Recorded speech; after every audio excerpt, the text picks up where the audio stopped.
আসসালামু আলাইকুম। সাইদুল টেলার্সের পক্ষ থেকে সবাইকে অভিনন্দন এবং শুভেচ্ছা। আজকে আপনাদেরকে দেখাবো ৬/৭ পেটিকোট কাটিং এবং সেলাই প্রশিক্ষণ এবং প্রত্যেকটা জিনিস ফর্মুলা অনুযায়ী আপনাদেরকে শিখিয়ে দেব। তো আপনাদের একটা পেটিকোটের লম্বা যা হবে ১০০ গজ কাপড় দিয়ে কিন্তু আপনার পেটিকোট হয়ে যায়, তবে বডির উপরে বিশেষ করবে। যদি আপনার ৩৬-এর উপরে কোমর চলে যায় বা ৩৮ চলে যায়, তারপরে কিন্তু ২.৫ গজ কাপড় লাগবে বা ২ গজ ৬ গিরা কাপড় লাগবে।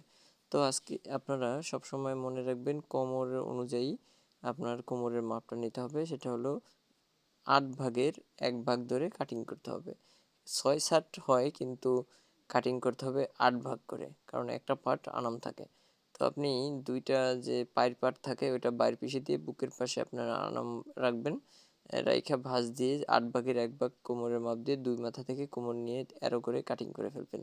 তারপরে কোমরের মাপটা ওকে করে কাটিং করবেন এবং পরবর্তীতে ফিতা এবং গুলফি নিয়ে নেবেন। পেটিকোট কাটিং কিন্তু একদম সহজ যদি আপনি বুঝতে পারেন। তো আমি এখন মেশিনে চলে আসলাম আপনাদেরকে সেলাইটা দেখানোর জন্য। প্রথমে আপনারা যে পায়ের পার্ট আছে দুইটা, ওই পায়ের পার্টগুলোকে আপনারা একসাথে জয়েন করবেন। দুইটার আলাদা আলাদা ৪ পার্টকে আলাদা আলাদা জয়েন করে নেবেন। তো আমি এখন কিন্তু পায়ের পার্টকে জয়েন করছি, সোজা পার্ট। তার পরবর্তীতে আমি চিকন পার্ট জয়েন করব, সেটা হলো চিকন মাথা।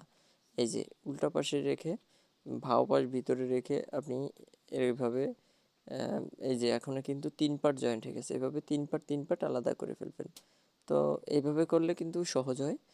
তো আমি কিন্তু এখন আলাদাভাবে ৩ পার্ট আলাদা করে জয়েন দিয়ে দিছি। এটাকে আবার ভাপিস উল্টা পিস, মানে ভাপিস মাঝখানে রেখে পরবর্তীতে আবার টার্সি পার্ট আমি জয়েন করব। আপনারা কিন্তু সেম একইভাবে জয়েন করে নেবেন।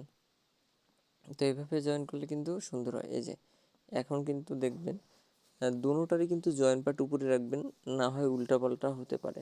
তো এইভাবে করলে আর কোনো উল্টাপাল্টা হওয়ার কোনো সম্ভাবনা থাকবে না। তো আমি কিন্তু এখন পেটিকোট কিন্তু ৬ পাটকেই জয়েন করা হয়ে গেছে, মানে গোল হয়ে গেছে। এখন আমি নিচে সেলাই দেব। তো নিচে সেলাই দিলে আপনার কিভাবে দিতে হয় সেটা দেখেন। আমি ভাঁজ দিয়ে নিচ্ছি, যেহেতু আমরা পুরাতন লোক সেহেতু ভাঁজ দিয়ে নিই। আপনারা প্রথমে একটা চাপা সেলাই দিয়ে নিতে পারেন, পরবর্তীতে আরেকটা দিতে পারেন। তো তারপরে মুখে আরেকটা সেলাই দিবেন। এভাবে ফর্মুলাগুলো যদি আপনাদের মনে থাকে তাহলে কিন্তু খুব সুন্দরভাবে আপনারা কাজগুলো আয়ত্তে নিতে পারবেন এবং ভিডিও দেখে দেখে ফর্মুলাগুলো আগে আপনাদের মাথায় ঢুকাবেন, তাহলেই হবে। তো আমার কিন্তু পেটিকোট সেলাই প্রায় শেষ হয়ে গেছে। নিচে যারা এ পর্যন্ত দেখছেন অবশ্যই, যদি ইউটিউবে দেখে থাকেন ইউটিউব চ্যানেল সাবস্ক্রাইব করবেন, এবং যদি ফেসবুকে দেখে থাকেন লাইক কমেন্ট শেয়ার করবেন, টিকটকে দেখে থাকলে আপনারা লাইক কমেন্ট করবেন। তো এখন আমি গুলপিটি লাগাচ্ছি। গুলপিটি হাতার শার্টের যে হাতা আছে ওই গুলপির মতো লাগাইতে পারেন বা করবেন, এভাবে লাগাবেন। উল্টা পাশ থেকে বাঁ পাশে এনে একটা কেঁচা দিয়ে তারপরে ভাঁজ করে আপনি গুলপিটা লাগাই ফেলবেন। তো আমার গুলফি লাগানো শেষ। এখন কোমরের যে জয়েন আছে জোড়াটাকে আমি দিয়ে নিচ্ছি। জোড়া দিয়ে এখন আমি মাপ দিয়ে নিব কম বেশি আছে কিনা। তো দেখছি যে একটু হালকা কম বেশি থাকার সম্ভাবনা ছিল, কিন্তু নাই। তো এটাকে আমি উল্টা পাশ থেকে বাঁ পাশে নিয়ে যাব। উল্টা পাশে আপনি কোমরের পাটটা ধরে সুন্দর করে সেলাই করে নেবেন প্রথম, পরবর্তীতে মাথাটা ভাঁজ করে সেলাইয়ের উপর দিয়ে বাম হাতটা নিচে টান দিয়ে রাখবেন আর উপরের পাটটা লুজ করে দিবেন। তাহলে আর কোনো রকম পাক খাওয়ার কোনো সম্ভাবনা থাকবে না। নতুনদের ক্ষেত্রে কিন্তু পাক খাওয়ার একটা সম্ভাবনা থাকে, তো এখানে কোনো পাক খাবে না।